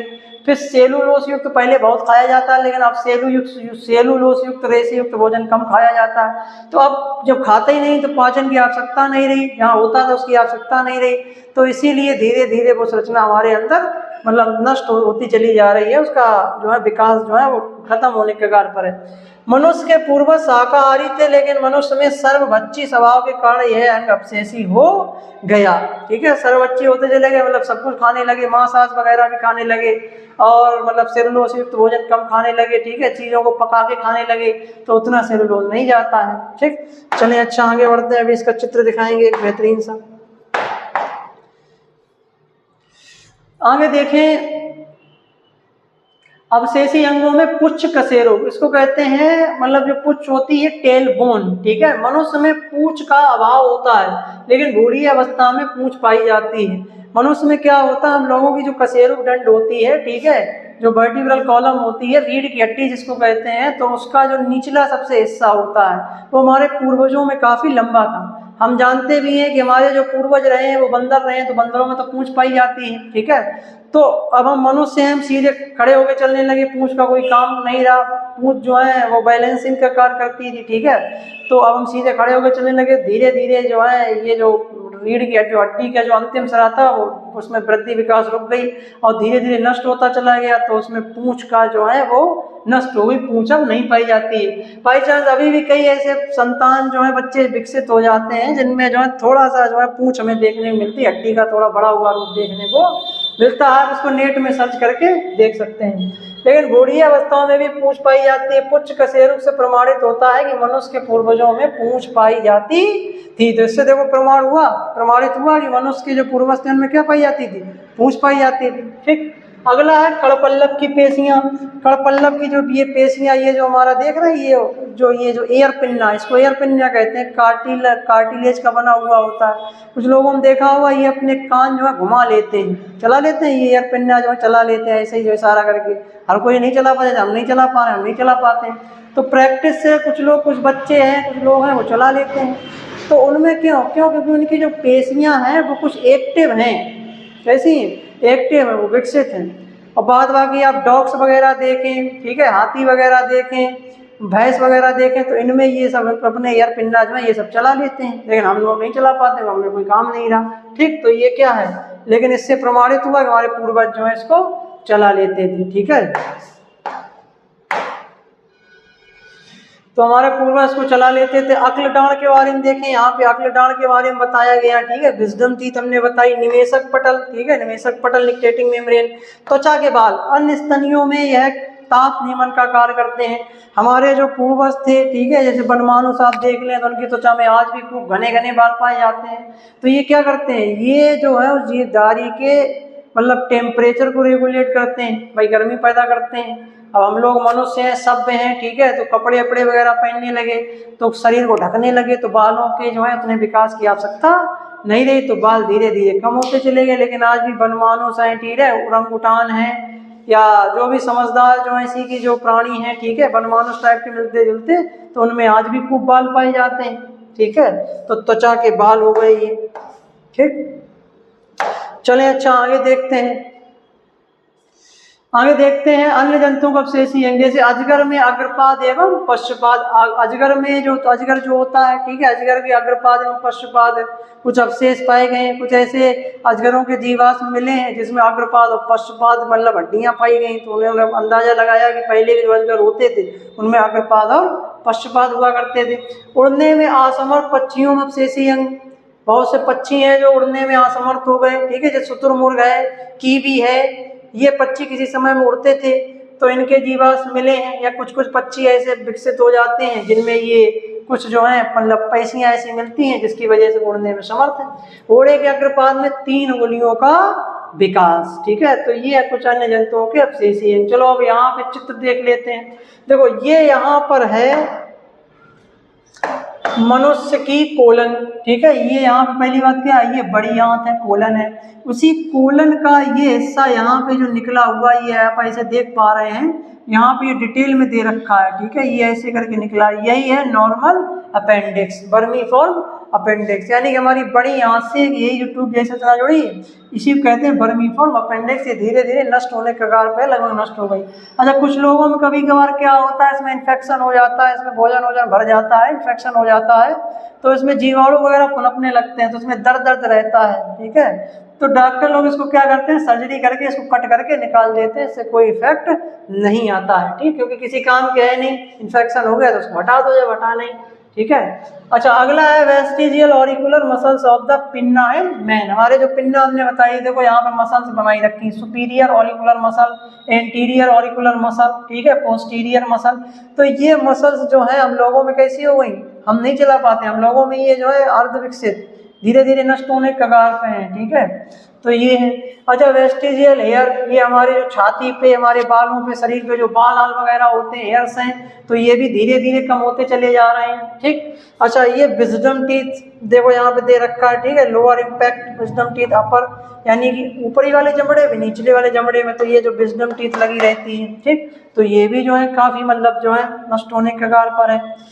सैक्रम कोकेक्स टेलबोन, ये यहाँ पे देखो जो पीछे की हमारी रीढ़ की हड्डी है उसका अंतिम सिरा ये इतना लंबा होता था, ठीक है, तो यही इतना लंबा जैसे हो गया, इसी पे जो है त्वचा की मांसपेशियां लग गई, त्वचा बन गई, हेयर लग गए तो पूंछ बन गई। लेकिन अब ये जो है नष्ट होने के कगार पे, इसको कोकेक्स या टेलबोन कहते हैं, ठीक। ये देखो आंखों में निकटेटिंग मेम्ब्रेन, आंखों में ये आप लोग देखते हैं ये काली काली बिल्कुल कॉर्नर पे जो लगी रहती है, ठीक है, त्वचा जैसी संरचना दिखाई पड़ती है, तो ये निकटेटिंग मेम्ब्रेन होती है, ठीक है। कैट्स वगैरह मतलब बिल्लियों में, कुत्तों में और जो चीते वगैरह होते हैं उनमें ये निकटेटिंग मेम्ब्रेन आज भी भली भांति विकसित है, ठीक है। चलें अच्छा आगे बढ़ते हैं।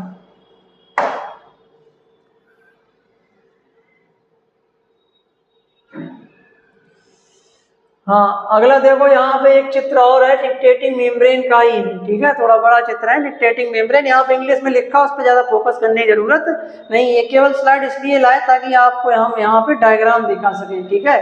निकटेटिंग मेम्ब्रेन देखो ये यहाँ पर क्या है, यहाँ पर देखो चित्र बना हुआ है, ये उल्लू है, उल्लू की आंखों में दिखाया गया है, ठीक है।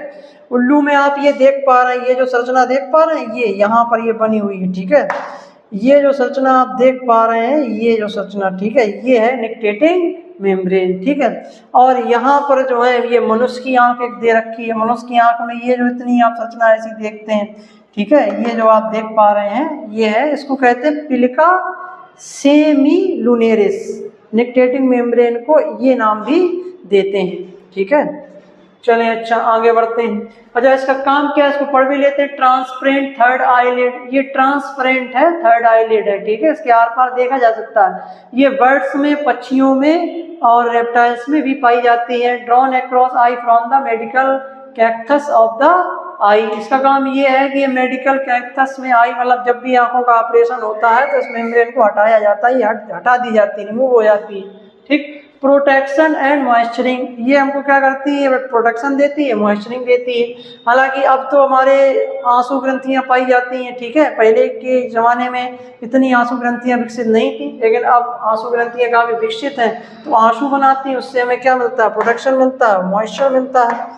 ठीक, चलिए अच्छा आगे बढ़ते हैं। एक्सटर्नल ऑरिकुलर मसल्स, यहाँ पे मसल्स के बारे में वही एयर पिन्ना बताया। अब जैसे डॉग बैठा है तो ये डॉग्स अपने एयर पिन्ना चला लेगा, ठीक है, लेकिन हम लोग अपने जो है एयर पिन्ना नहीं चला पाएंगे। बर्मी फॉर्म अपेंडिक्स का यहाँ पर एक और खूबसूरत देखो चित्र दे रखा है। ठीक है, बर्मी फॉर्म को बर्मी फॉर्म क्यों नाम दिया गया, क्योंकि इसका एक जो संरचना होती है वो बॉर्म्स जैसी होती है, जैसे केचुआ टाइप की संरचना होती है, केचुआ ऐसे ही होता देखने में लगभग, तो वैसे ही लगभग ये संरचना होती। पहले में ये खूब लंबी थी, तो खूब लंबी दिखती थी, लेकिन अब ये छोटी हो गई।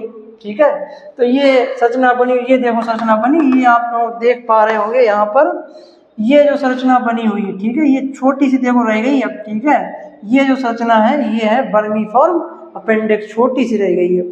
ठीक है, चलें अच्छा अब आगे बढ़ते हैं। अच्छा, अगला है संयोजी कणियों से प्रमाण। कौन कौन सी वो संयोजी कणियां हैं जिनसे हमको प्रमाण मिलता है। देखो तीसरा है, संयोजी कणियां क्या होती हैं, कनेक्टिंग लिंक्स, यानी कि कोई ऐसा जीव जो दो भिन्न वर्गों के जीवों को आपस में जोड़ता हो, उसको कहते हैं संयोजी कड़ी यानी कि कनेक्टिंग लिंक। मतलब कोई ऐसा हम जीव ले लें जिसमें एक वर्ग के जीवधारी के भी कुछ कैरेक्टर हों और दूसरे वर्ग के जीवधारी के भी कुछ लक्षण हों, मतलब दो भिन्न वर्गों के कैरेक्टर को एक जीवधारी प्रदर्शित कर रहा हो, तो उसको कहते हैं कनेक्टिंग लिंक। जैसे यहाँ पे देखते हैं संयोजी कड़ी में दोनों वर्गों के लक्षण पाए जाते हैं, कुछ उस वर्ग के मिलेंगे, कुछ उस वर्ग के मिलेंगे। उदाहरण जैसे वायरस, जो वायरस हैं इनको लिविंग और नॉन लिविंग, लिविंग और नॉन लिविंग के बीच की संयोजी कड़ी माना जाता है। जो हमारे वायरस हैं इनको सजीव और निर्जीव के बीच की कड़ी माना जाता है। जैसे इसको ऐसे समझे, यहाँ पर हम रखें एक जगह वायरस, यहाँ पर हम एक जगह रख दें वायरस, और यहाँ पर इधर रखें हम सजीव, ठीक, और यहाँ पर हम रख दें निर्जीव। तो देखो हमने इनको बीच में रखा, वायरसों को बीच में रखा। क्यों? वायरस में कुछ सजीवों के करैक्टर हैं और कुछ इनमें निर्जीवों के करैक्टर, तो ये दोनों को जोड़ रहे हैं, कनेक्टिंग लिंक है नहीं। जैसे एक कड़िया ले लें एस टाइप की, ठीक है, तो उसमें इसी कड़िया से इस तरफ फंसा दें सजीव, इस तरफ फंसा दें निर्जीव, और बीच में ये कड़िया मान लें वायरस, तो ये कड़ी है ना, लिंक है, लिंक इनको दोनों को जोड़ने का काम कर रही है। ठीक, तो ऐसे समझे तो इन्हें सजीवों और निर्जीवों के बीच की कड़ी माना जाता है। ये ध्यान रखिए, ये पूछे जाते हैं, पूछे गए हैं, ठीक है, और आगे भविष्य में पूछे जा सकते हैं, पूछे जाएंगे। युगलीना को पादप और जंतुओं के बीच की संयोजी कड़ी माना जाता है। युगलीना में जो पोषण होता है वो जंतुओं के समान भी होता है और पेड़ पौधों के समान भी। क्यों? युगलीना में पेड़ पौधों से मिलता जैसा क्लोरोफिल पाया जाता है, तो ये सूर्य के प्रकाश उपस्थिति में होता है तो अपना भोजन बना लेता है प्रकाश संश्लेषण द्वारा, और जब प्रकाश नहीं होता तो जंतुओं की तरह विषम पोषण कर लेता है, सड़े गले काम्लिक पदार्थों का भोजन ले लेता है। पेरिपेटस, ठीक है, एनेलिडा एवं आर्थ्रोपोडा के बीच की कड़ी, पेरिपेटस को जो है एनेलिडा और आर्थ्रोपोडा के बीच की कड़ी कहा जाता है, इस बात को ध्यान रखें। एनेलिडा एक वर्ग है, आर्थ्रोपोडा भी एक वर्ग है जंतुओं का। नियोपाइलिना, इसको मोलस्का और एनेलिडा के बीच की संयोजी कड़ी माना जाता है, इस बात को ध्यान रखें। नियोपाइलिना जो है वो मोलस्का और एनेलिडा संघ के जंतुओं के बीच की संयोजी कड़ी है, ठीक है, इस बात को ध्यान रखेंगे। आर्कियोप्टेरिस, ये बहुत इंपॉर्टेंट है, इसका भी हम जीवाश्म दिखाएंगे, जीवाश्म मिला है। ये पक्षियों और सरीसृपों के बीच की संयोजी कड़ी, यानी कि एक ऐसा, मतलब एक पक्षी टाइप का था जिसमें कुछ कैरेक्टर पक्षियों वाले थे और कुछ कैरेक्टर सरीसृपों यानी कि रेप्टाइल्स, रेंगने वाले जंतुओं की तरह थे, तो ये दोनों की कनेक्टिंग लिंक कहा जाता है। इसका जीवाश्म मिला है, ये जीवित नहीं मिला है, इसके जीवाश्म का अध्ययन किया गया, तब पता लगा कि इसमें कुछ पक्षियों वाले कैरेक्टर भी हैं, कुछ सरीसृपों वाले भी कैरेक्टर हैं।